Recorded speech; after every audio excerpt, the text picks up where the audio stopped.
Visibilité dans les réseaux sociaux, être aussi parmi les non connus. Et moi, je suis Mototo alingi soit na boîte, il peut faire péter ba champagne, mototo alingi soit un concert, il peut faire vendre la VIP, mototo soit alingi bimi, il peut bamba mbongo, mototo alingi, il peut la télé ko eza sika, mototo dernier cri, moi téléphone, je te dis pas.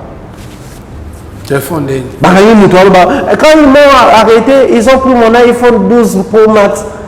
C'est le téléphone qui prime. Dans mon tour, on ne même pas que les dangers que je cours, mon image est salie et je risque la prison à vie parce que Bissoir peine de mort et la prison à vie.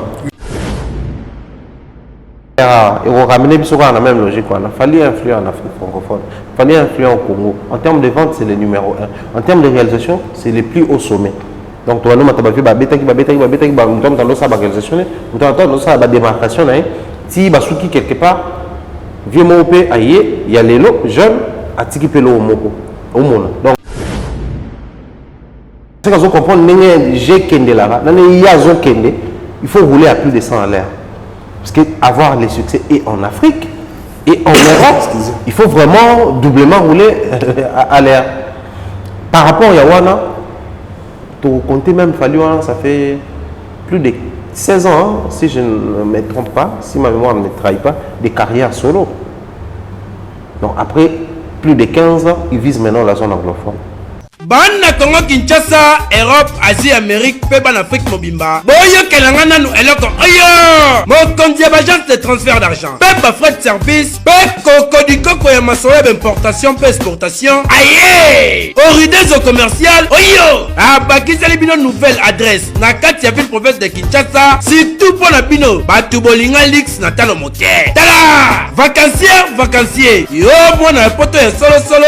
Yaka o découvrir pe o vanda na flat hôtel Oridezo commercial. Oyo! Et tongami na normes internationales avec impact na idéologie. Tala ba chambre loko na mboka ba paya. Pe bien équipé na ba cabine de douche, mususu na ba balcon, na mopanzi ka balakata na restaurant pe mini salle de conférence. Oh na bino botu bolinga ba matinée na ba soirée. Bo sala ngo kitoko. Surtout pour na lavage ya bilamba na bino. Tala bien déco. O comment na biennerie ya solo et vandi ba côté oyo. Pe kaka na libanda wana okuta mama na boutique d'habillement spécialisée na masolo ya tali ba chaussure. Pe na parfumerie ya somo. Kutu masolo ba accessoire. Makambu ya miki ya lisekite po awa. Poto na poto. Mama on na masolo ya sécurité lala na opongi. Ndeko Oridezo commercial abongi sali bino bingambe mibali ya solo oyo. Atako kuluna yango azali na force ya Shakishan. Awa akola lokola ebembe. Kotende masolo ya délestage awa na Oridezo commercial. Ezali makambo ya mike potala yo moko mona. Mobange na groupe électrogène oyo. Ekoki ko alimenter ta quartier mobimba 24h/24. Bakisa masolo ya transport et panda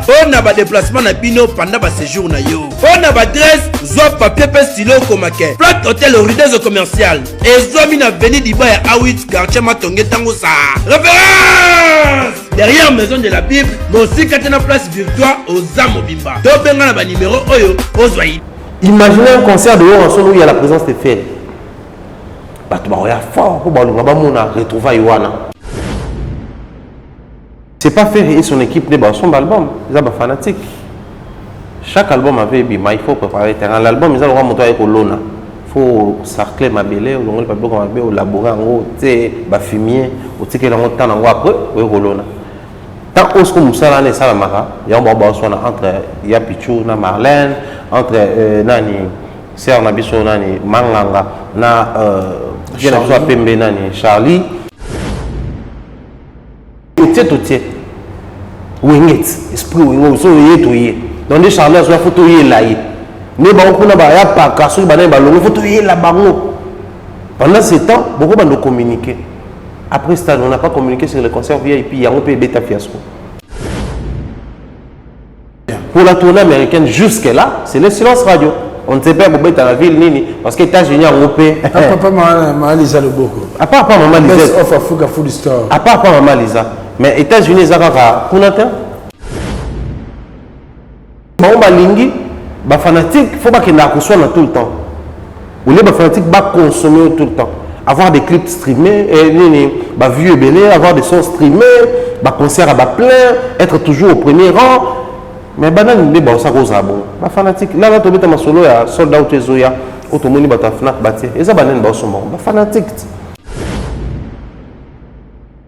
Valdin Tamboui, Valdin Tamboui, Valdin Tamboui, Valdin Tamboui, Valdin Tamboui, Valdin Tamboui, Valdin Tamboui, Valdin Tamboui.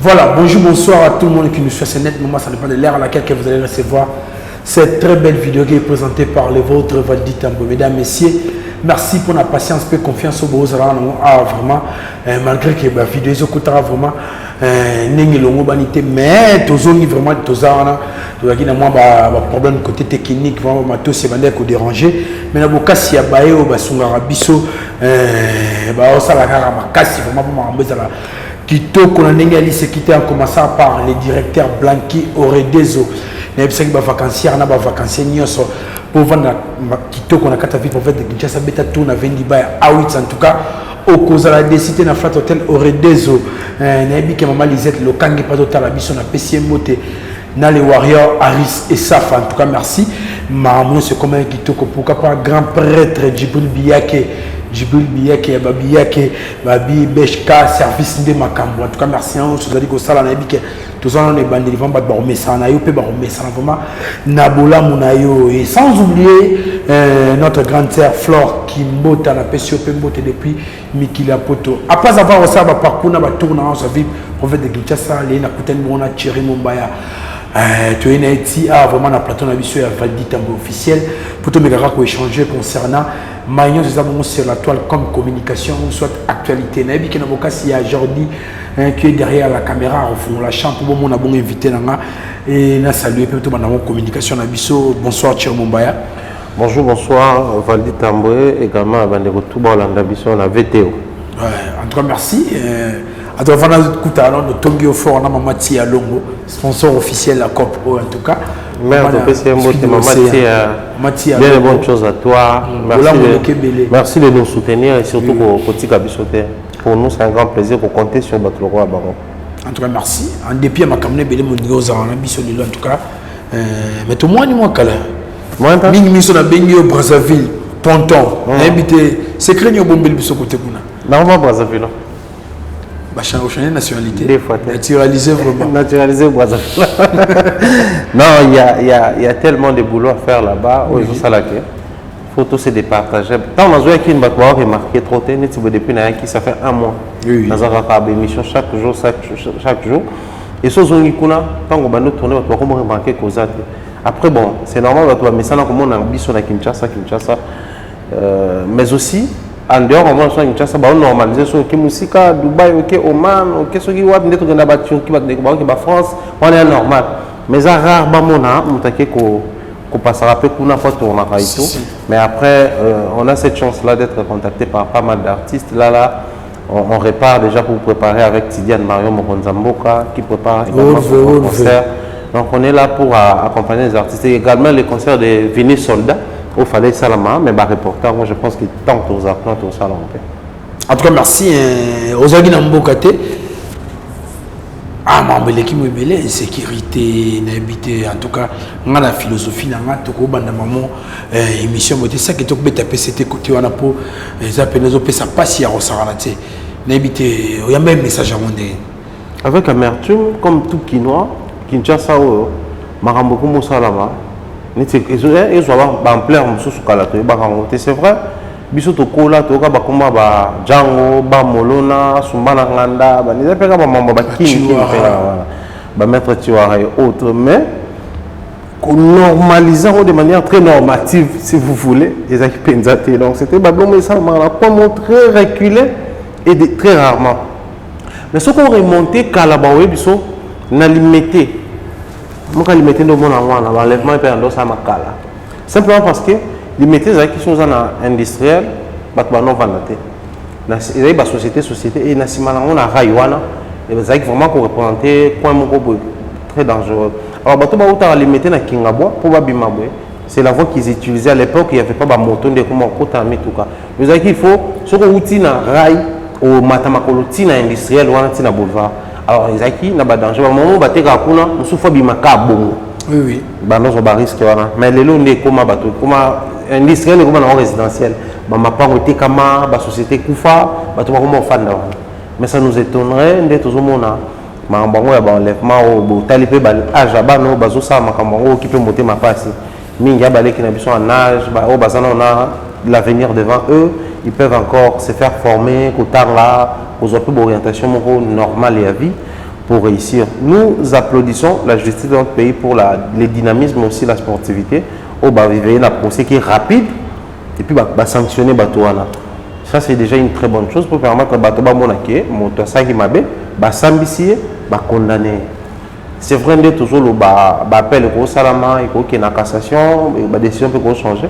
Mais pour l'instant, nous nous réjouissons du fait que nous avons fait une déco, la monde va s'amuser moto au même déco. Je peux dire qu'une déco après manakimia, ça c'est le plus important. Mais pour ce qui est du reste, tout le monde appelle la bande de aux Kinois, aux en séjour à Kinshasa, aux Kinois à Kinshasa. La meilleure des choses à faire au niveau où nous sommes, c'est d'être prudents. Comme battre là. Je pense que c'est à Saint-Augustin, aide-toi et le ciel t'aidera. Bien que les chrétiens battent la Bible, la Bible, mais ce n'est pas biblique, c'est par exemple Saint-Augustin. Donc il faudrait que les gens apprennent à battre là. Il y a ces sorties là où on peut bima, et là on peut tirer un bima pété, mais il faut bima quand on a boutou. Donc dans la situation, sur les peines importantes, de préférence aux fans là. Ceux qui ont un taxi, tout le monde a un taxi, mais bon, souffrir, et tout ça là. Il faudrait qu'il y ait une certaine collaboration entre les taximens et les clients que nous sommes. Ce client, avec la sécurité, il en fait un peu de trop. Nous allons souple, nous sommes quand même plaque d'immatriculation en photo, nous sommes pour exiger que non, on a c'est-à-dire, tout se comprendre pour qu'ils aient la mieux. Et après, au monde, la bloc on était périodique. Mais ceux qui ont tiqué en gros, c'est comme le Covid. De normaliser, surtout comment vivre en entreprise que Covid est silaté, mais tous à l'Arabie seulement toujours des mesures, surtout beaucoup plus. Bande on a vu sur la base parce que on peut passer un peu plus vulnérable que Bawami Bali. Sur Talipé, na bande ko ba signaler ba enlèvement mingi zo appelé ba na basi et bango pe balingara. Des fois quand elles sortent informer pe na côté soit il y a bibé non ngeta la nani boy akepenzela boy. C'est vrai, c'est toujours difficile au pays ça ba détail mais place au Kenda cause prudent. Mais ngala au Kenda musika valdi pour dire ceci. Au moni il y a des amis à commun. Mastana Mastana. Mais n'a évité en détail comment toi tu gères la relation avec ton ami là. Si. Peut-être qu'il y a des limites. Mais quand on a des limites, on a s'attacher pour les cailloux. En tout cas, tu as une partie apparente na biso. Mais la partie invisible iceberg tu es baroté. Donc Mastana a koyi banapé amsoso a tekaka ça la peu business. Mais derrière ce business-là, peut-être qu'on a ça là. Très bien. Qu'on s'accroche de manière excessive, ça peut t'exposer.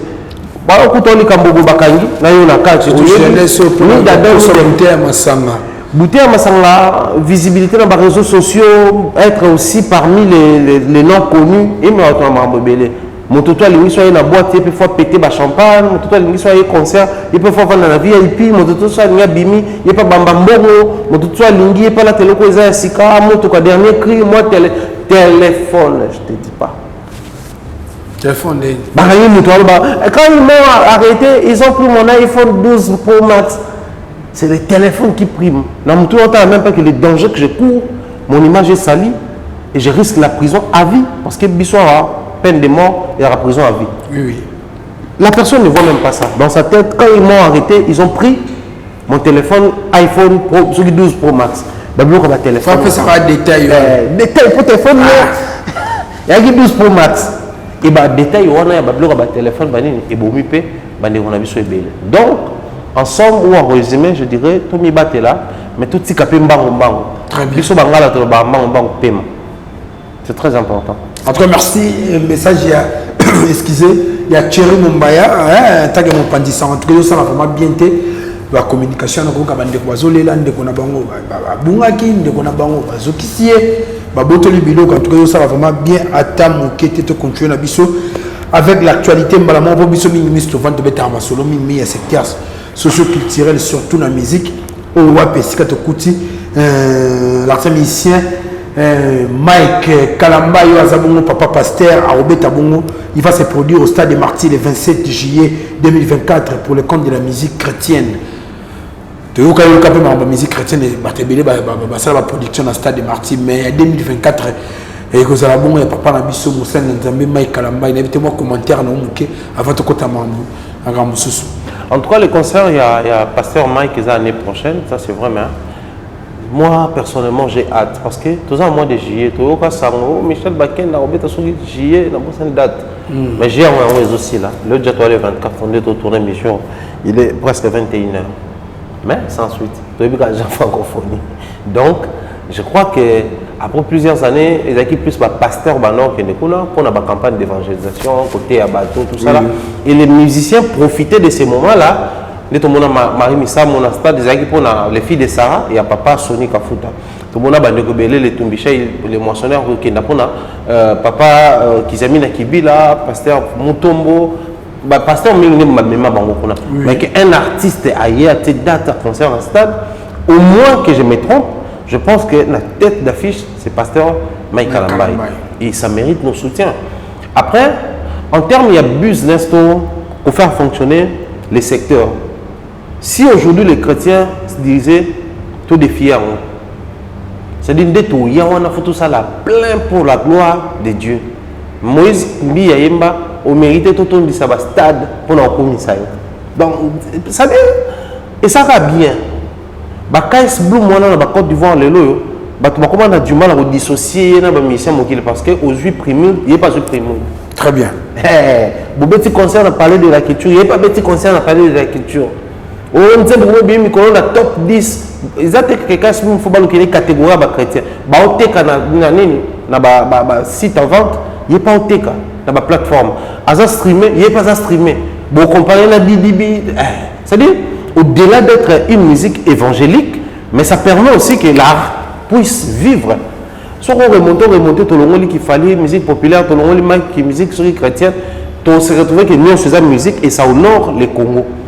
John a bien, ça la batterie pas bien, Mike Kalamba il sait se vendre, il a un très bon profil, un perfectionniste. Dans l'église, à short vidéo, moi je te dis pas. Donc il a dit que jeune, il a compris que si les papas des nuits ont instauré la musique de manière érotique, les papas mettaient ont apporté peut-être ma featuring et autres, ils ont apporté espace mythique, il y a Stade des Martyrs. Donc, les lots, on va prendre ça, on va placer au Stade des Martyrs, il y a Mike Kalamba qui retrouvé en Fali Penakati, ou à Tapenakati. Très bien. Mais assister dans le concert, il y a Stade, il y a Frère Mike, donc beaucoup de force. Et 2024 ans, tu as somme. Frère Mike, on comprend qu'il y a beaucoup. Autant, quel est les salaires pour un scandale, les salaires à combo, les équipes pour battre les mingi. Il faut comprendre qu'à l'unanimité, tu vas soutenir le concert, c'est les promotions. Très bien. C'est ce que nous réservons. En tout cas, vamos, Motonanzambe, bonne chance. Et Kosimba pour le voir sur Evandi sur la combo na Yanzambe. Restons toujours dans le Masula Stade, les Sgapi. To beta beta on va pour ton bébé au sol vraiment. Quand on a bisopé le 12 août 2023 où l'artiste musicien Félix Oiseau monstre d'amour à Ozala Kuna vraiment bien Ozala Pessimbo Ambo Aboyi babi spectacle né makam. Ah ça plein un spectacle. Michael Jackson place à Zafa sentir défier le spectacle là. Niveau de détermination. Mais sinon, Félix Oiseau, on va souhaiter beaucoup de force. Parce que c'est un concert qui n'est pas encore arrivé. Tu dois analyser avant, pendant et après. Si. Pendant tu ressens, après tu ressens, mais pendant qu'on y est, moi je crois que le concert de Félix Oiseau, c'était un concert où il fallait retrouver différents profils. Il y a anciens, il y a Kitura Pays-Vie, la Katuana. Donc, il y a Kitura Pays-Vie, Oiseau qu'on va en donner le polo, le beaucoup. C'est-à-dire, membre inférieur, non membre supérieur. Une composition, l'entièreté. La qui tire des coups de bon chanteur. Pourquoi Joss Diena, Gabana, Seden Play, Vicky Nasdaq. Au coup de bon danseur, le quoi Yemoko. Le quoi bon compositeur, Yemoko, musicien. C'est-à-dire c'était vraiment un orchestre où on pouvait, la carte sur notre coup à moi, Makambo Belé. Ça c'était Kitura Obisoto Kola Kinango. Oh, tu as dit que musique, quand tu as dit qu'il tuera Morobo et Bimi. Parce qu'à l'époque, bonjour, messieurs, tétragramme, c'était lui-même. Oui. Maintenant, ça, la cultura, je crois que c'était signature. Hein? Donc, signature, il a signé Sikoyo. Orchestre fait Bima, Maramoto fait Bima. Il a vendu des jeunes. Vous avez dit, ou tel jeune, bien, bien. Chéri B, Bizouka, c'est vraiment orchestre Kito. Et puis, il a réussi dans le moment où il a dit, clan latino, clan wenge, à s'imposer. La musique, nous, vocaux à succès dans 4 orchestres. Texto, mon amour, mon ange. Il y a beaucoup de conseils la carrière. Donc, c'était vraiment souhaitable dans le concert. Et ça, le concert, il y a réunification wenge. Autre monde, on a parce que Oiseau à l'époque vendait un profil où on a très bien. Mais après, on a vu arranger Navier, on a vu arranger l'agence, non, et l'accès est la renaissance, il y a culture pays, mais aussi une autre image d'un Félix Oiseau chrétien, prêt à pardonner et à faire passer les choses. Mais ce n'était pas d'un revers de main d'un gars Alexandre. Maintenant, tu pousses un stade, tu as un départ avec des messages qui ne réunissent pas. Je trouve que les moments étaient vraiment inappropriés. Mais qu'à cela ne tienne, Félix Oiseau doit comprendre que son stade de martyr n'est pas un stade à la normale ou un stade moindre que il y a Wata, il y a Wenge à l'époque, il y a Papa Wembato, il y a Emene, il y a Toya Falino. C'est un stade qui va aujourd'hui insérer dans le système, il y a trilogie. Parce que le stade des Arara, clan latino, clan Viva la musique, clan Wenge de Mbabetango. Emene à Viva, Papa Wemba Viva. Latino, l'IFA, na père nae. Wenge, ba père à Wenge, tukiti na ba na bango, ferré, na Goga. Trilogie, Tchanda Toko, c'est notre parce que Tchanda Pna, tu peux bailler une histoire, on peut bien dire ça. C'était pas vraiment Tchanda, date dans stade d'ailleurs, non. Zaki, concours à artiste belé, banek ou tsapuna, babeta pour le compte à sponsor, je crois, Kerigol, bilo moi, genre à l'époque. Bon, à bêta. Mais, trilogie, on a un leader à programmer date. Il y a clan. Félix a un panza clan. Donc, il y a 3 bateaux, il n'y a pas un côté. Comme ça, il permet que les gens soient au côté, ils soient au côté, tout va au côté. Parce que ce Fabrice a bêta, bolinga, via Wengi, Lukaka, moi, récupération, la carte, ne pas faire, ne pas salarié et pas héritier Wata. Et ça, ma bon. Vieux temps, bêti. Même les petits, na bango, matin, na podium, le roi, les autres, on peut passer la récupération. Donc, ils sont là, bango. Malgré tout ce que nous sommes en train de voir dans le clan latino, mais vient le roi champion du Capella, esthétique.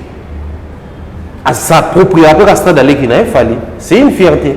On a dit qu'il n'y a pas de latino. Tu vois, Gibson, Boutoukondolo, Sam Chin, Che Guevara, c'était toujours une fierté. Il y a quartier latin. Très bien. Et dans tout ça, Félix Oiseau, parce qu'on doit comprendre que moi, je vais faire un stade de défi. Un stade qui va revoir les systèmes ou, si vous voulez, renverser les systèmes. Mais la communication, tout ça, parce qu'à un mois à concert, hein, est-ce que ça a un mois, je peux continuer sous moins d'un mois bientôt.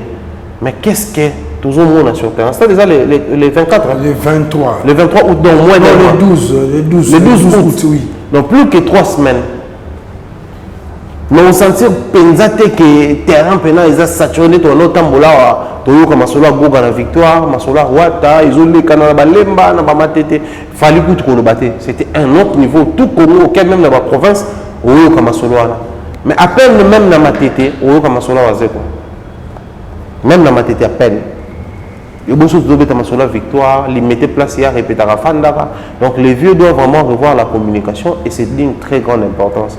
Au-delà de tout ce qui peut miser pour le stade, il doit vraiment s'investir dans sa communication. Qui communique pour Félix Oiseau? Ça, c'est la question. Quand il fallait parler, ou il y a une question, il y a une popcorn, pas popcorn, on peut chercher l'information. Il y a Wata, qui contacter, par qui passer. Il fallait que par qui passer, visa clé, nati, et autres. Maintenant, on va quoi? Il faut passer par qui? Qui engage la communication? Qui engage les journalistes pour faire la promo? Qui engage les structures médiatiques pour faire la diffusion spot? Wapi spot officiel à Félix Oiseau. Affiche visuelle officielle les Awad. En dehors, il y a page d'abord qui tuera pays, il y a page d'un Félix Oiseau. Quelle est la page qui ils ont les macasses? Quelles sont les pages où on va revenir sur moi? Moi, pour ça, il il y a Silicoti. Et puis c'est le silence. Et moi, je crois, c'est vrai que Félix Oazé, quand on a fan Nayo Baroya, a un spectacle, ils ont visé plus plein de spectacles. Mais ça le fait plaisir, le spectacle qu'il est venu offrir aux gens. La spectacle. À quoi c'est bon de faire un spectacle mieux que Michael Jackson devant un vide? Et c'est intéressant. Et c'est une répétition. Donc, il était au bout de ça, mais il a tenu à ce que bateau bazala moi communication entre public naie et on a 5 même bateau bazali liko basani ba kitana ça pour que ba communier na public vieux il faut venir na détail on ça bien. En tout cas merci Thierry Mumbaya on a numéro pour répondre vraiment minutieusement et tout ça quand na listing tout na énumération il y a ma production tout vois que mis sur le côté il y a l'artiste musicien Fali Poupa que j'appelle affectueusement Yaya qui va se produire ce 25 novembre à Paris La Défense et après une semaine et demie, il va faire trembler aussi OVO Arena à Londres. Quand on a habité Thierry Mumbaya, communication et Gozanine. Communication, ça d'abord, on peut ça beaucoup de force à Fali Poupa. Très bien. Beaucoup de force à sa team parce que vous savez, faire un concert, faire des concerts comme ça, c'est pas seulement sur l'artiste, hein, les leaders qu'il faut compter, aussi il faut compter sur sa team, avoir une équipe qui t'accompagne. Vraiment objectivement pour bazar venant wana ba répéter ba sa boulot est-ce que j'aime mais ça qu'ils soient acquis ou pas dans ce monde on va répéter presque chaque jour et mon soyez c'est chaque jour qu'il y a des répétitions c'est vrai avec un concert VIP na baza privé aïe avoir dans son envoyé ba na 3 dates je m'excuse moi bêta na bloc ba francophonie concert na bango tant bazonga kuna to ebi Côte d'Ivoire ma bébé PD. Mais pour céder qu'un concert qui se démarque aussi par rapport à la grande salle Paris La Défense Arena en France, mais aussi pour la OVO Arena à Wembley, tout est biqué. Ils appellent moi ma particularité belle. Sur ce, nous avons toujours retenu les alliés l'impact de ces concerts-là dans notre communauté. Premièrement, oui. L'impact de ces concerts-là en Afrique francophone. Deuxièmement, troisièmement, l'influence de ces concerts-là dans le milieu musical. La communauté Nabiso, en tout cas au moins que je me trompe, même ceux qui accompagnent l'artiste, même ceux qui attaquent l'artiste, reviennent tous sur ces deux concerts. Moi, je me suis dit, il y a un concert à Lokuta, à réserver. Non, il y a un concert. Si. En tout cas, félicitations, Fali pour présenter un grand concert. Il y a un concert. Ça, c'est notre communauté. Mais qu'est-ce que nous sommes en train de faire pour concert en haut et ressembler à Nabiso? Tu sais, tout d'abord, on a mon père à Bercy, car pour la musique Nabiso, mais je te dirais, même les pays africains, il y a des défis à Bercy pour mon père. Pour les belé à Beta Kunate. Bon, qu'est-ce qu'on peut belé à succès Beta Kunate? En Afrique, pour Beta Kunate, on a Malien, nous il dit Mali. Des fois, ça a accord, hôtel accord arena. On les a dans le pays là-bas. Basangisa Sidiki Diabaté, Aya Nakamura, Malien, tout est diaspora, là au bazar en Mali, pour en fêter l'identité malienne.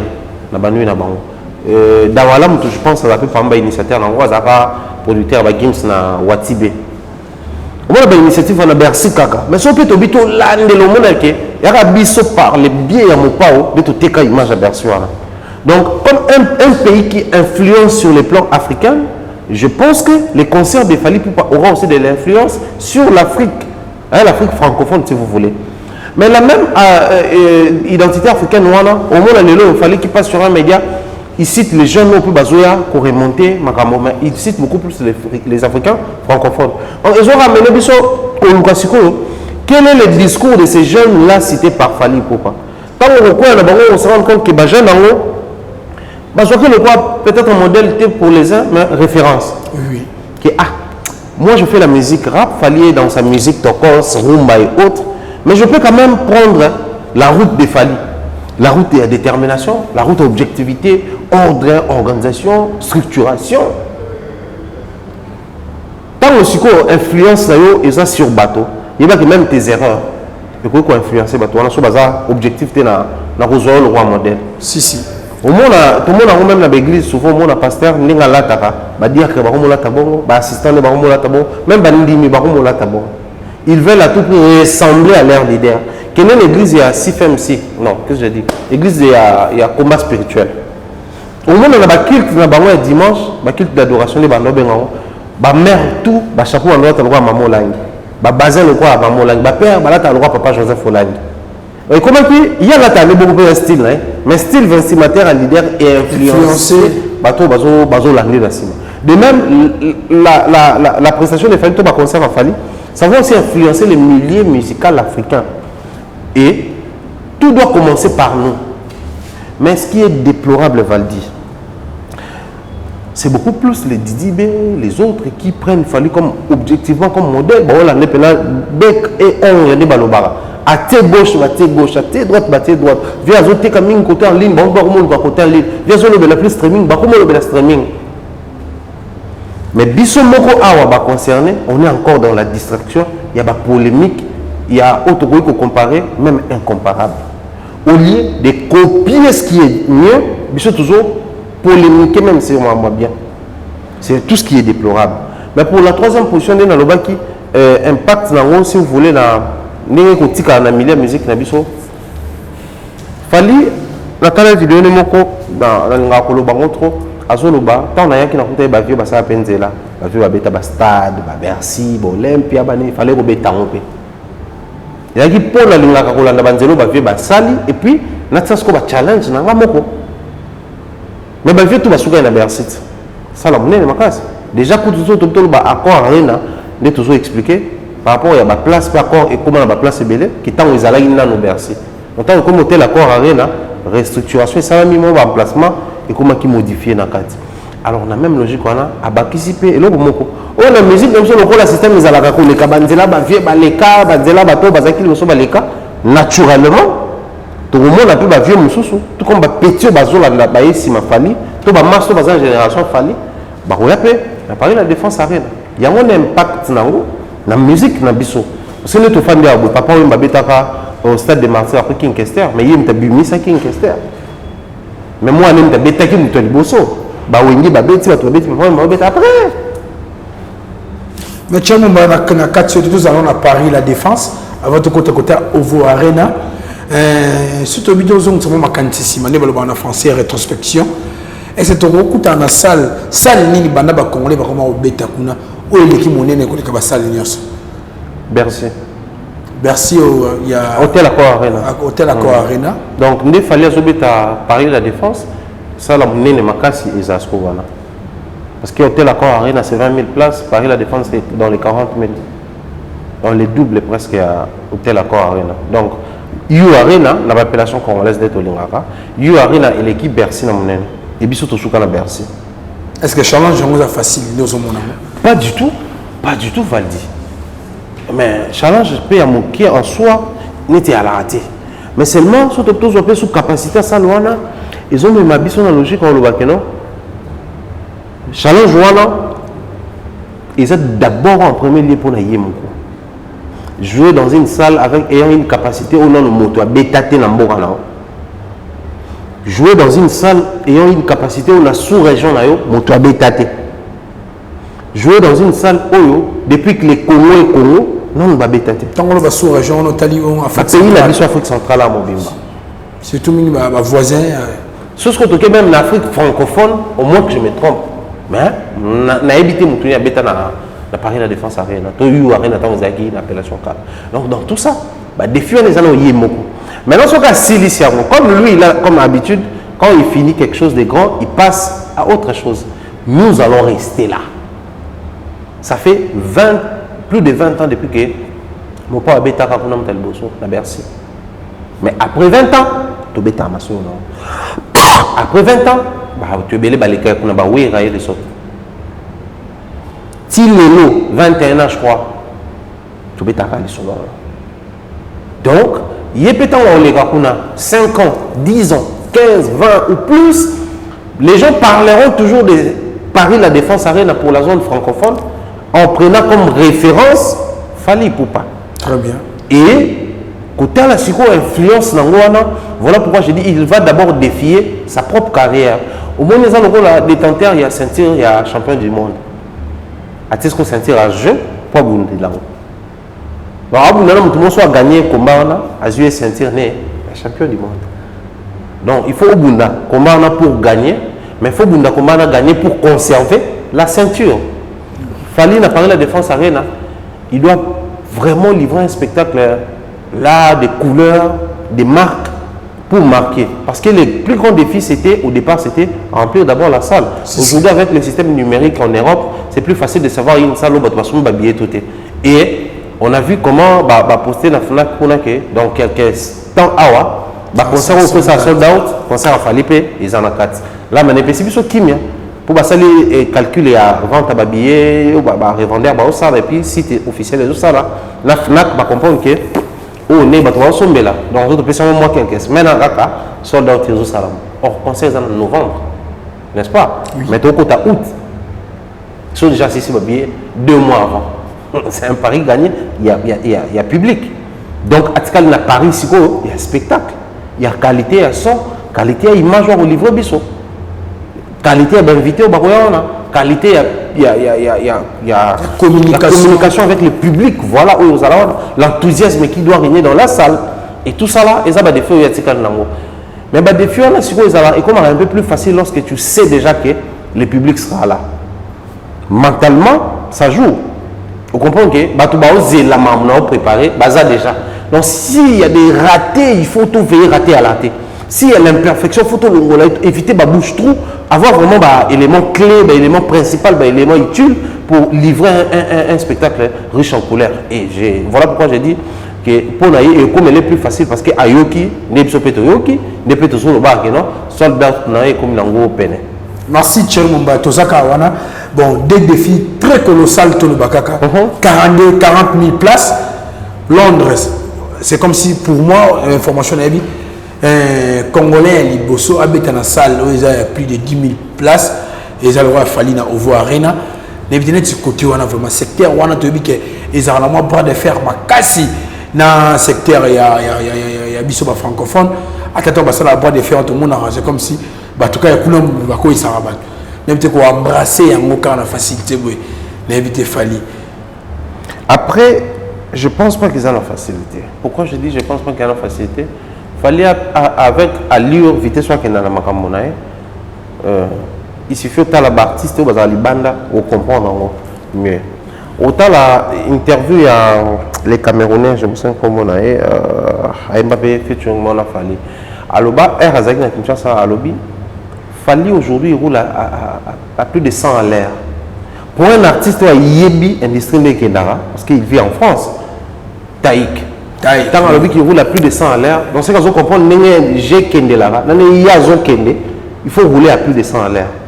Parce qu'avoir les succès et en Afrique et en Europe, il faut vraiment doublement rouler à l'air.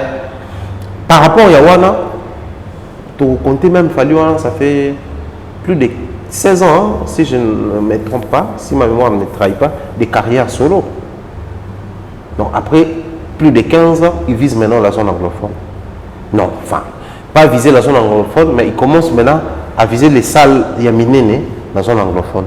Donc ça prouve qu'il fallait commencer quelque part et puis aller quelque part. Alors, bras de fer,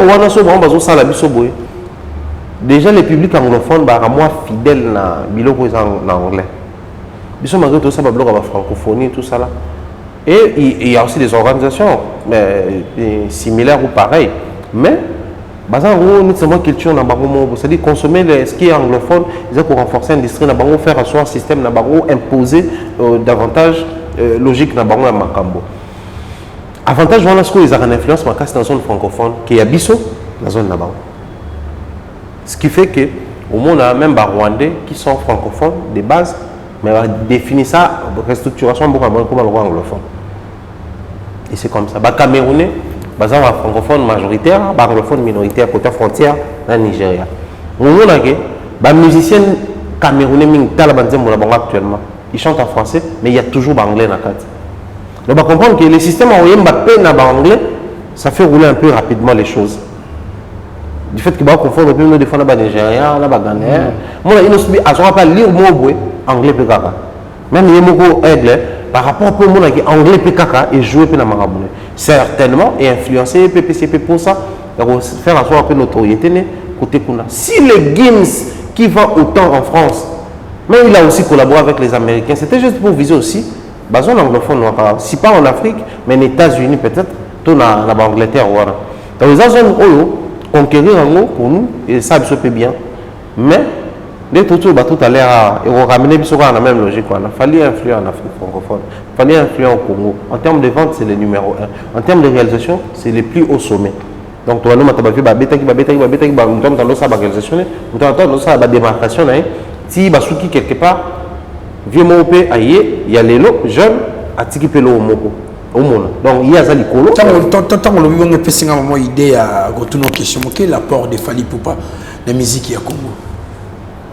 Déjà, un artiste musicien apporte son identité personnelle. Ce qui fait que, au lieu que la musique a taboulé, au lieu qu'il y a loi, en parlant de l'influence. Oui. Musique à loi, on a taboulé, on comprend que au loi, au taboulé.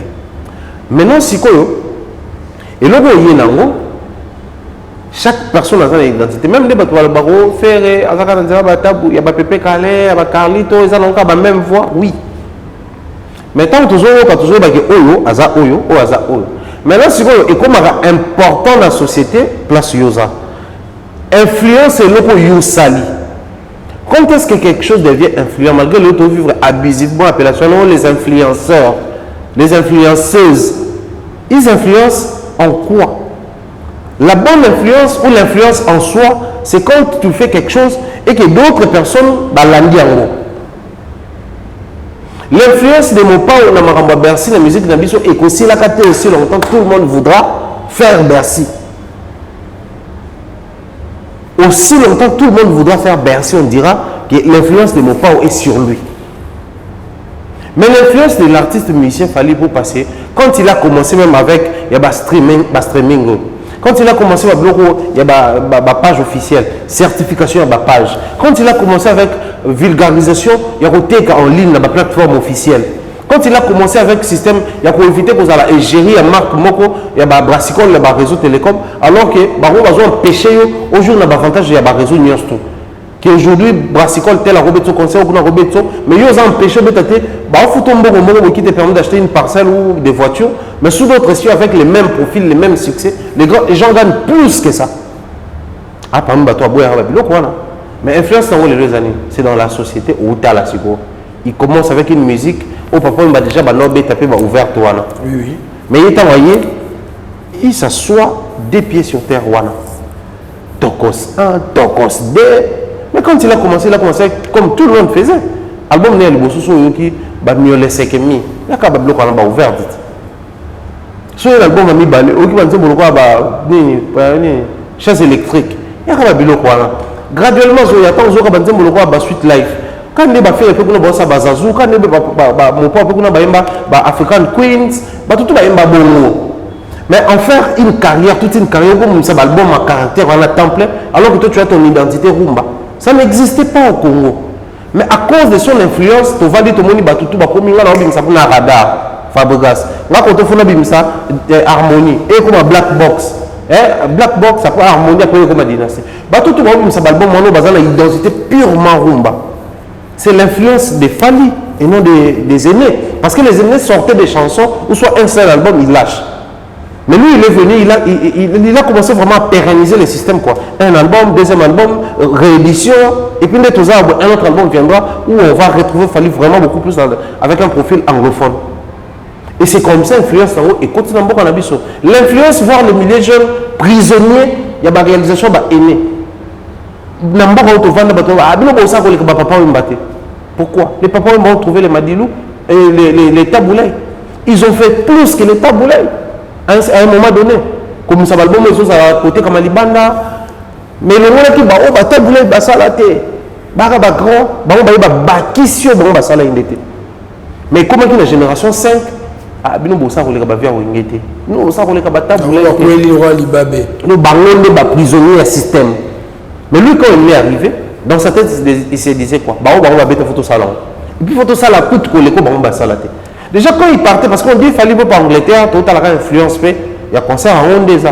Mais il a fait Apollo. Il a fait Apollo. C'est historique pour la communauté américaine, pour les pays. Il y a M. Franklin. C'est historique. Apollo, ils ont détenu une partie de l'histoire, il y a peuple noir. Il y a même Obama, il y a une période pour revisiter, rendre hommage à Martin Luther King et autres. Lui, il a fait cette salle-là. Donc, il y a plein de choses qui ont fait viser, pété, on a pu viser. Et influence sur le monde, lui, il fait des tournées, même si date, calendrier, tous les restes, ça vient. Les influences, il y a moto, moko à sali. Donc, influence a fallu la musique à Congo, tout le monde a aussi côté parce qu'on est encore méchant. Mais qui toque on a aussi côté. Puisque influence n'a et qui est au-delà à RDC. Influence n'a et affecté le pays francophone et belé. Au point qu'il est l'artiste francophone le plus consommé. Donc, c'est que consommation les gens outaka awati. Consommation les gens outaka na mélomane ya Congo to na warrior na été, mais ils ont partout où ils ont influencé. Alors, un artiste objectif qui veut aller d'un pas à un autre.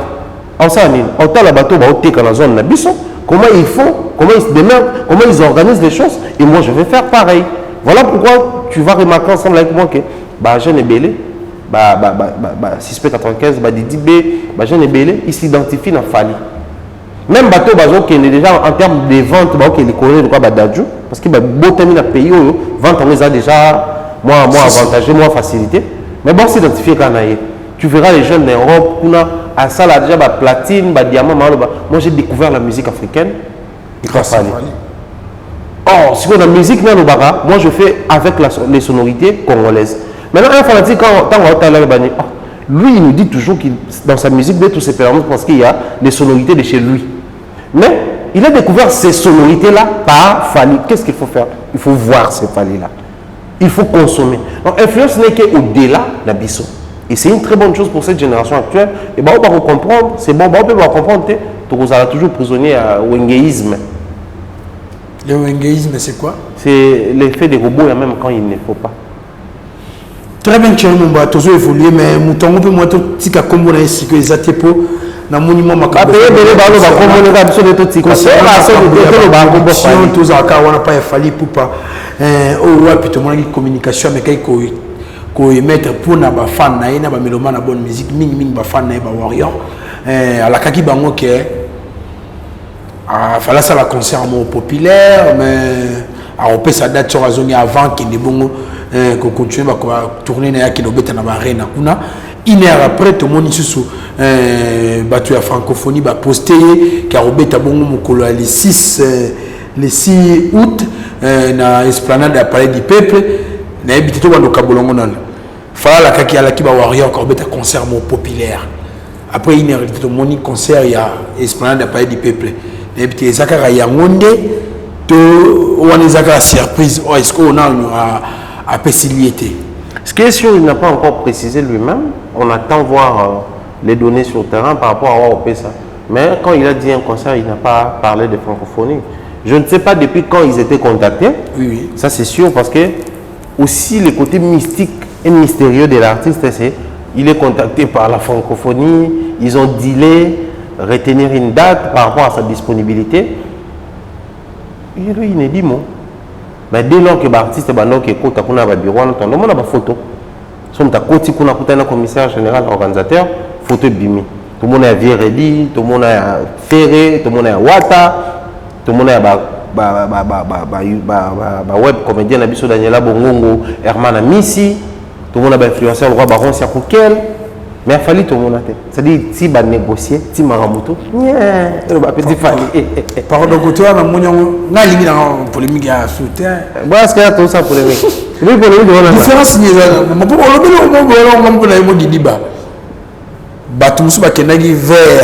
On organisateur à Massola francophonie. Mon sous bata francophonie baloukier et on nous expliquer biso. Au fait, je n'ai pas expliqué bon côté. Je voulais simplement dire que du fait que déjà le côté mystérieux est allé, même temps ça l'a dit là jusqu'à tomber sur une date, à se mettre d'accord sur une date, il n'a pas communiqué. Donc on ne sait pas dire que quand il dit on peut être un concert public, tout le bakéza, concert il y a francophonie. Je ne pense pas. Déjà il faut dire, il faut tout la vérité mon gars. Fali depuis qu'il a sorti l'album Formule 7, il n'a pas encore livré un concert public au Congo, à Kinshasa si vous voulez. Il a fait des concerts VIP. Et puis il est parti livrer un concert public à Brazzaville. Il a fait un concert public à Coqueiros. Sur Coqueiros, tout ça en Angola. Mais Bissowa, un grand concert public depuis l'album Formule c'était arrivé. Non, ça l'est remonté.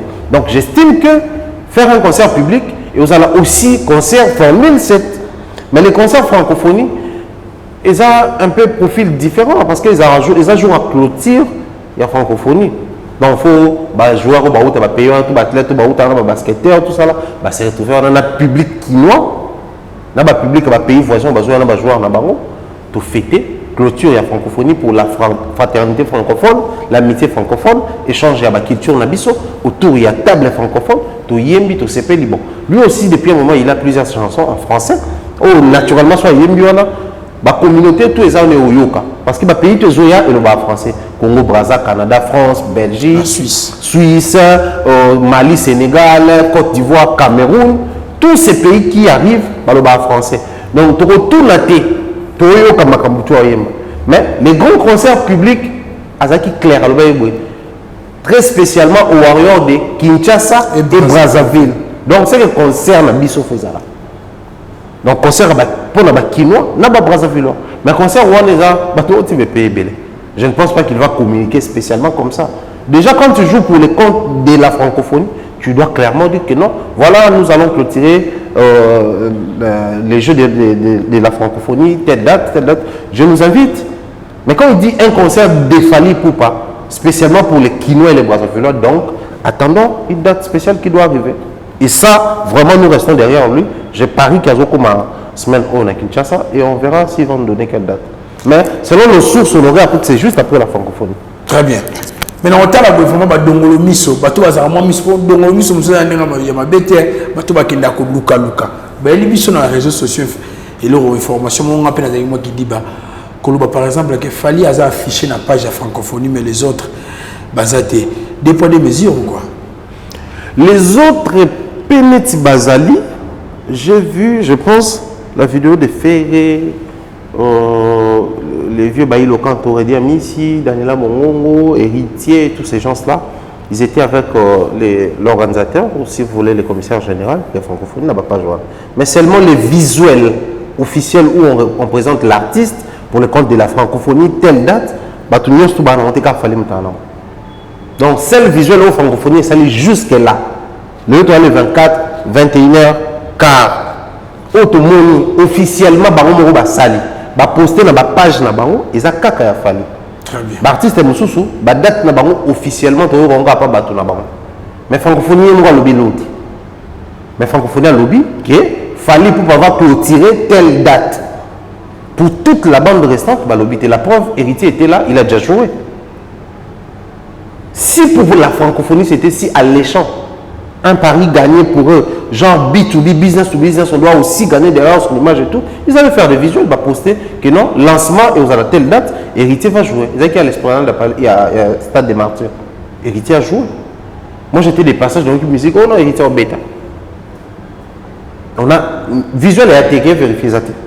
De même pour la bande tout batikali, visuel jusqu'à là, donc ils ont peut-être les concerts seniors et puis là bas concert sous normal. Concert senior là bas concert sous ordinaire et tout. Voilà pourquoi ça affiche, il y a concert senior. Ah. Je suis dans l'événementiel, ça va faire maintenant presque 5 ans depuis que j'organise ma soirée, donc je sais de quoi je parle. Les années où on a même producteur Bazalara, au Sony Music, Sony, Electra, jeune talent. Même le monde a concert, il y a visuel, comment on appelle ça, vidéoclip, Sony, tout ça là. Sony a un ça se passe comment? Sony a un ténor, un senior. Yes, si on a besoin de collaborer avec l'artiste, à Rouya, dans le pays, à Luki, le label Morezawana. Il y a d'autres travailleurs dans le label Wana. Label Wana a contacté l'artiste de tout le monde à Awa, à Roman Salango, na F victime ya Fali. Si quoi comme ça, même nous on a bon tout le bagarre. Venez dans la PCM Boté Bertrand Bébert et tout. Nous on a album à Papa Chéri Bakoma Sony. Il est quand même bon par Bébert et tout prod. Bébert et tout ce qu'on a collaboré na Sony. Il y a des babili seulement ma balle de match. So ba on va bateau bazo calculer par rapport à chiffre né ba boté car ba on monde sur ba lukio ba ça dans contrat direct. Donc ça ba senior au intérêt direct. Mais bien, ils vont permettre de faire fonctionner l'industrie, machine, mais aussi de tirer des bénéfices pour la label sur le terrain et produire davantage. Très bien. Donc, dans la francophonie, les concerts seniors, c'est les concerts de Fally, parce que jusqu'à preuve du contraire, c'est les seuls visuels officiels au Grand Babimisi. Malobaya Yeme Empereur Fally Poupa pour la Warrior, on a vu Focus album Formule 7. Est-ce que nous avons dit que nous avons serre tu vas regarder, on va passer. c'est ça que moi à foule et mon pépé boy. Ah, on a d'accord, on a dit que mais so ba making un contrat pour on a dit mais c'est pas vrai. Comment ça boyoki? Mais so ba lobby, pour loba. C'est pas facile, mais après moi dans nous les autres l'industrie musicale, qui dit industrie musicale, ça doit d'abord commencer par l'intérêt personnel, ensuite l'intérêt commun. Déjà, ton intérêt personnel, si aussi longtemps c'est profitable aux autres, mais que vous avez la profitabilité quand aux autres, ça va être collaboration, quand aux autres, c'est un fanatique, nous va consommer, non? C'est aussi profitable lorsque nous, dans tout temps, la bateau peut bosser dans le même secteur, on a comment ils évoluent. On a observé, on a copié. Donc, avoir un artiste de notre pays qui évolue bien jusqu'à présent, ça peut être profitable pour les autres, pour Batalaï. Oui. Mon côté musical, comment il organise les choses, comment il est toujours là quand il s'agit à salon. De même, ce qu'il faut, fanatique, on a ce monde à Ravaldi. Quand c'est l'artiste, succès, mbongo, célébrité, makambotu. Donc, par exemple, on a un consommateur. Mais papa, dans le terrain où la diversité doit exister, dans le terrain où la priorité doit primer, je vous assure qu'on vend la unité de production dans les pantalons. Surtout si on s'éparpiller gratuitement. Oui. Qu'est-ce qu'il faut faire? Il faut artiste avant la hype, c'est non. Focus. Attendez le bon focus. Album na bango, concert na bango zoya, concert à qui zoya. Donc focus biso. Maintenant imaginez si chaque artiste faisait pareil. Il n'y a que permettre de développer concentration na bango. Que tel ana fanatique na ya sing bambo biso ne peut pas consommer mingi. Aucun n'a pas de fanatique sing on ne faut pas consommer mingi. Et aussi que les fanatiques vont commencer à polémiquer autour de la consommation. Mais tellement les artistes aiment bien avoir des fanatiques éparpillés, des distractions morales, des engagements, il y a au moins des fois ils ont du mal à passer ce genre de messages. Parce que les fanatiques, il ne faut pas qu'ils consomment tout le temps. Ou les fanatiques consommer tout le temps. Avoir des clips streamés, vues et belés, avoir des sons streamés, concerts à plein, être toujours au premier rang. Mais banane ne ba ça cause bon. Ba fanatique là là tobeta masolo ya soldat ou tezoya otomoni bata fnak batie. Eza banane ba so ba fanatique. So ba fanatique ba boyo tika ba ko mokota ba polémique ba distraction. Non. Et il en est de même de ton singa artiste mususu ba sala. Bien que c'est pas facile pour Nabako. Merci. Merci Thierry Mumba, toujours continuer toujours dans l'histoire de la production et Skype tout le monde peut. L'artiste et musicien Igwe de la Forêt Ranson a aussi produit bon na kati à Londres dans Angleterre kuna moni ba Ransoni ke beli bazali ko zelaye mais là moi vidéo mo yoto la musa vraiment communauté comme on a bon message et encouragement pe ya ko benda bande ko ba kende ko soutenir Igwe de la Forêt na Londres ya le kinaye Hervé Gola Ferré na habité ça lionel les loyaux la solidarité wenge et ce qui est commis boye déjà bien. Ceux qui pensent à boye, les agitaux. Parce que c'était quoi l'importance? Esprit wenge, ce qui a manqué beaucoup et boye bien au fin.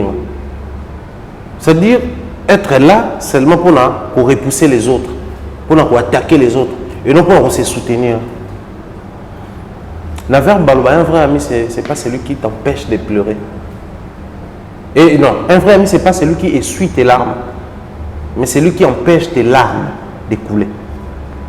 Ça y est, il ne doit pas être là seulement pour intervenir quand il y a un ça ne va pas. Mais il doit aussi jouer le rôle de celui qui prévoit ou qui joue la mesure préventive, c'est-à-dire qui empêche à ce que le mal t'arrive. Oui. Un vrai ami ne doit pas attendre que tu pleures ou consoler ou non. S'il peut faire quelque chose pendant que le malheur va arriver, qu'il intervienne. Dans l'esprit, on voyait toujours biso wenge solo mo sala mira ba ve ba leketa mutolo ba na sala loti ono ya wenge biso ba vieux te mutu bolo be na contre ba vieux à génération na yo il faut ça quelque chose quand ces vieux là ba sala quelque chose yo sala wapi. Voilà pourquoi on félicitait Fabregas, on félicitait Wata, ils étaient là pour échanger na ba vieux na bango. Les lots qu'on se le dise. Bon, après, et c'est là où tu imposé la musique pour Bimbaté, mais ça, tu suis bien. Tant que tu le une autre génération s'en va, une autre remplace. Donc, cette génération, bah, oui, il y en a, bah, JBK, génération, bah, Ferré, est remplacée. C'est vrai, en termes de l'année, bah, tout ça, bah, soutenir, bah, petit en bas, mais en principe, bah, vieux, s'il faut pas soutenir, bah, petit, et ça va rater dans le bon public. Pour tout y est, dans les minutes, dans les fauté. Hein, fauté. Et là, bah, quoi, nous sommes faire, faire ça, plein, c'est normal parce que faire un jeune, on a un dynamisme, on a un âge, on a un concert. Oui, on a déjà un concert public, on a la VIP.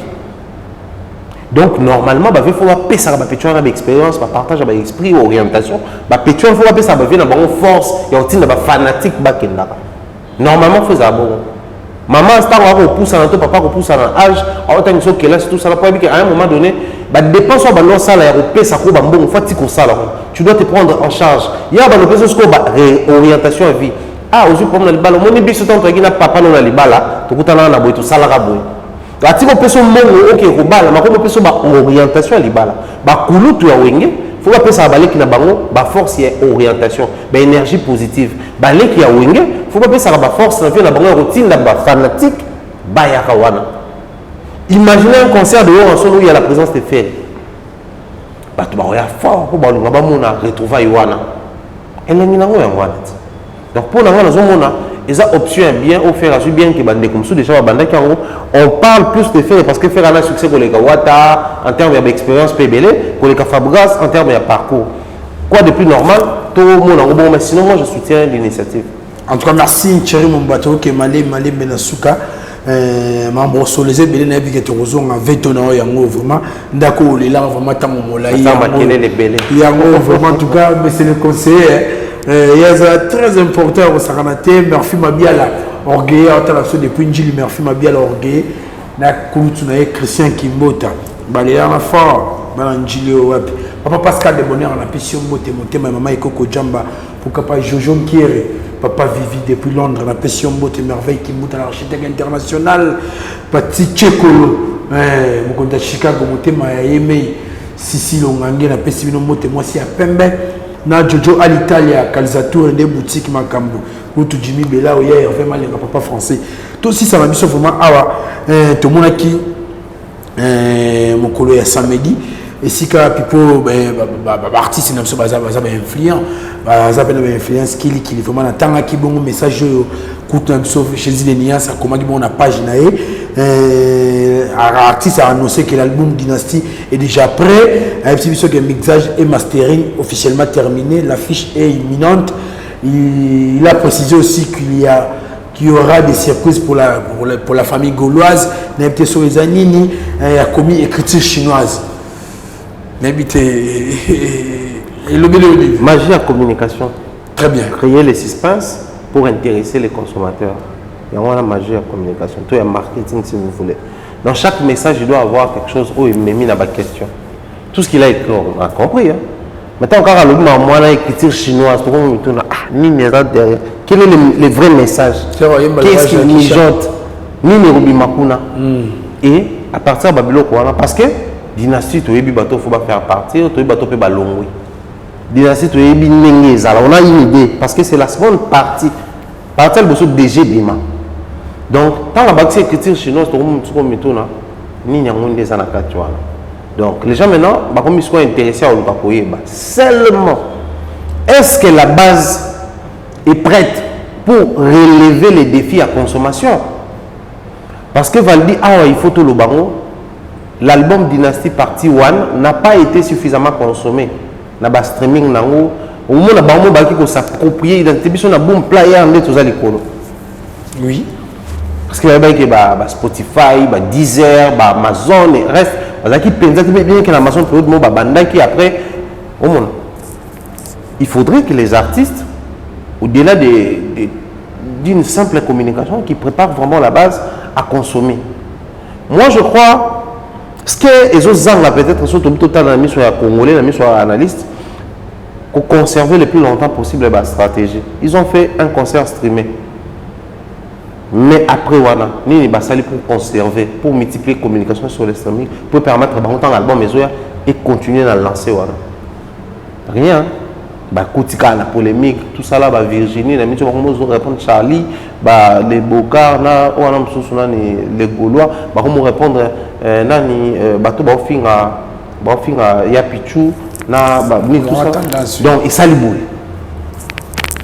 La mission, comment bah, répondre, non, bah, tout. C'est un album Dynastie, il y a un stade de c'est Koufi.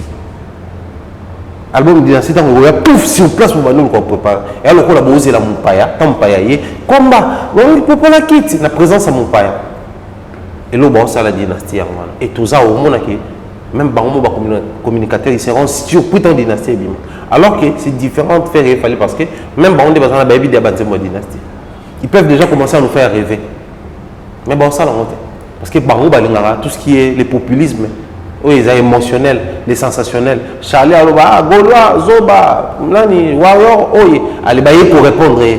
Mais Botika Charlie dans ces délires, restez focus sur l'album. C'est parmi les biloko, ça détruit beaucoup ma carrière. Donc, sensible, ça peut être sensible, mais c'est tout ce qu'ils ont comme élément. Parce que la communication, si vous voulez, le marketing, ça se conçoit en fait.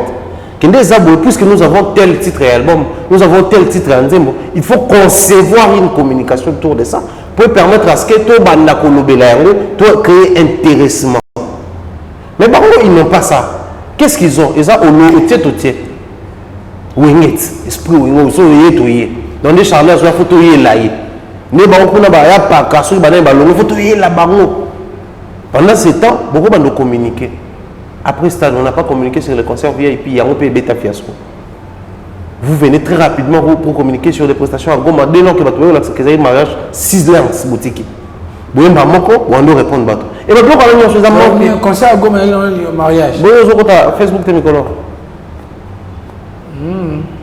Ah, ça vous cave, vous sonnez tout ça là.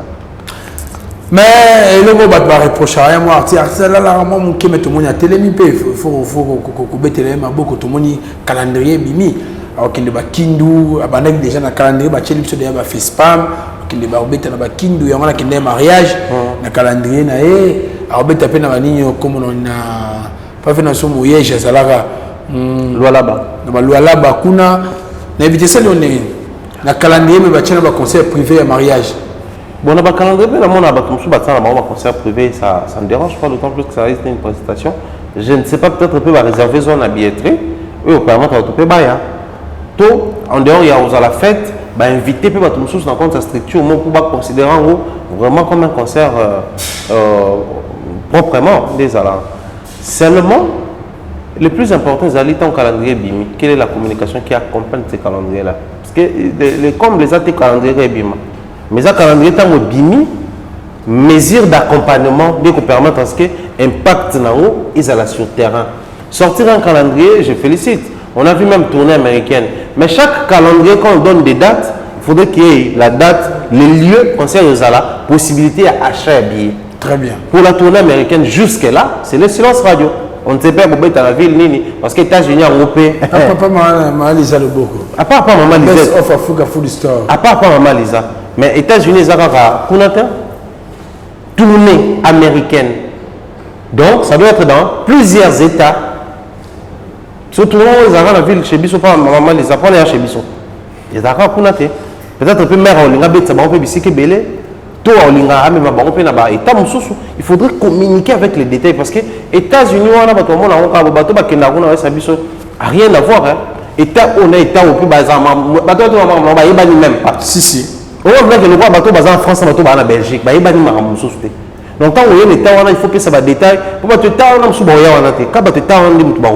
donc il faut vraiment des communications détaillées, c'est tout ce que nous souhaitons. Mais côté les affaires, ils ont bénéfique pour le Congo. En tout cas, merci. Avant aussi, ça m'a dit avec l'annonce artiste pour la suite et album Dynastie. À ce côté, nous avons mis sur le terrain pour tout le monde, les musiciens, les témoins, les cambo, les comme Bakou.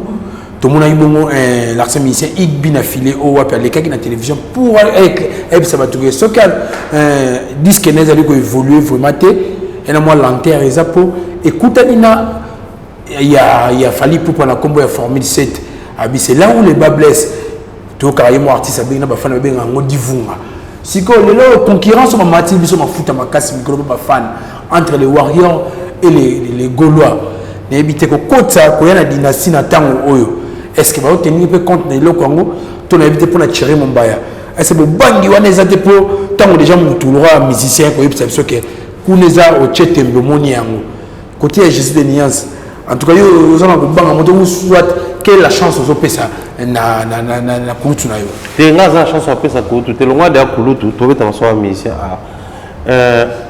ndeza wana bina filer ya opesa biso les résultats ya constat fait la réalité à vivre.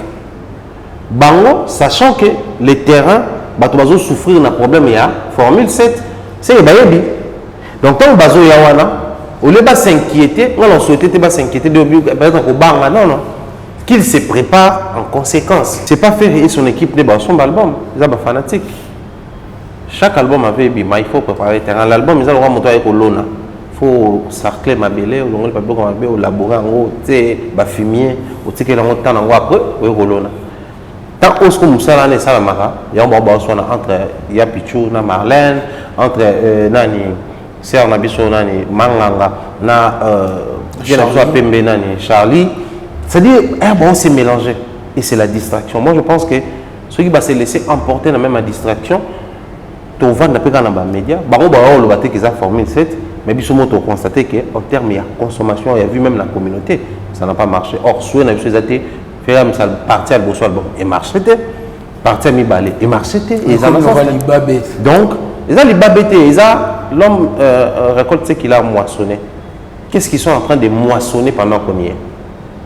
Les terrains, pour pas rouler. La musique ne se vend pas parce que parce que beaucoup sont vendables. Les albums non sortis. Mbappé est danger. Mais non sortis. Les musiciens ont monde bazar. Il y a des gens qui la biso. Il y a 6 ans, 7 ans, 8 ans passés, voire même. Mais après, c'est-à-dire il y a bien. Mais c'est le choix, la décision, il y a si c'était seulement pour chanter, mais tout le monde a succès. Mais comme les accords donc il faut qu'on respecte Bilo que c'est un album. Or, album peut être comme il faut même produit vers les clients. Maintenant, vous n'avez pas de clients, vous imposer à son maté, vous intéresser, vous emporter à son bas. C'est ce qu'ils ne font pas. Or, si on a des choses qui se réveillent, ça là. Sinon, bisotan to les catholiques que non par rapport à l'album on depuis la famille c'était sur battre l'album bien sûr battre musu ba aussi alors qu'ils a réalité alors pour tout le baroté ba et biso ba fantique na ba somba pour ba chiffre na baron to comparer na ba chiffre musu. Très bien.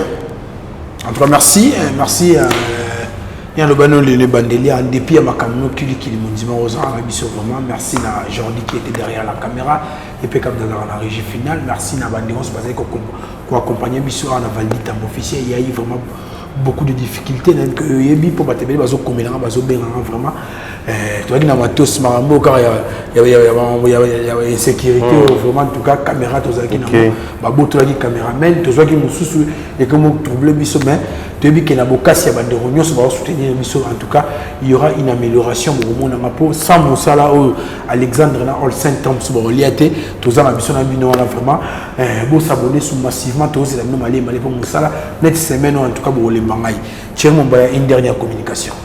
En tout cas, dernière communication très spécialement pour Valdi Tambo officiel. Je demande à tous les abonnés à Fogamba Télévision de s'abonner à pas Valdi Tambo officiel. Merci. Déjà, Boyebi, pour Nabiso, les exigences, c'est toujours moi, classe, c'est à la boulot Nabiso. Peu importe, nous ça dans le plateau, mais les côtés là, professionnels, tout c'est détaché dans le côté et awa, c'est toujours au rendez-vous. Et dans toutes les émissions au monde, peu importe format émission, mais ça garde le côté où il faut instruire. Parce que les médias, c'est pas seulement divertir, mais c'est aussi faut apporter quelque chose de new.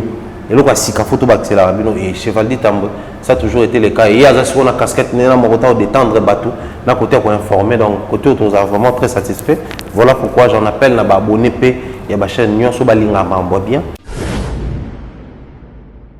Faldin Tamboui, Faldin Tamboui, Faldin Tamboui, Faldin Tamboui, Faldin Tamboui, Faldin Tamboui, Faldin Tamboui, Faldin Tamboui.